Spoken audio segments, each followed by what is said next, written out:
We have been having the most ridiculous winter with tons of snow followed by a deep freeze, which has made me go a little bit crazy with the bird feeders. I got another suet feeder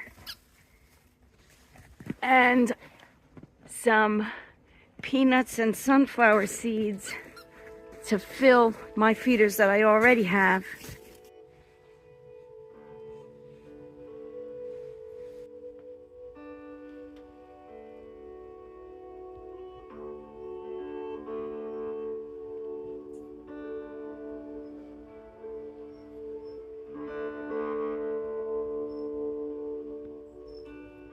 And this one here outside my back door, which both of them are filled with a parfait of peanut hearts and sunflower seeds. But mostly I don't put extra food out for the birds.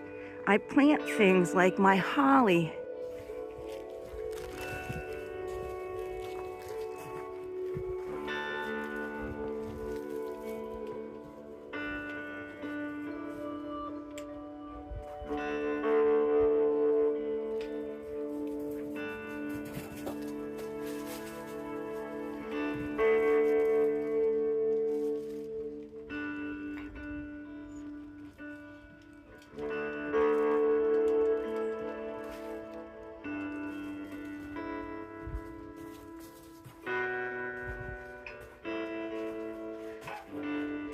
My birds should like that one.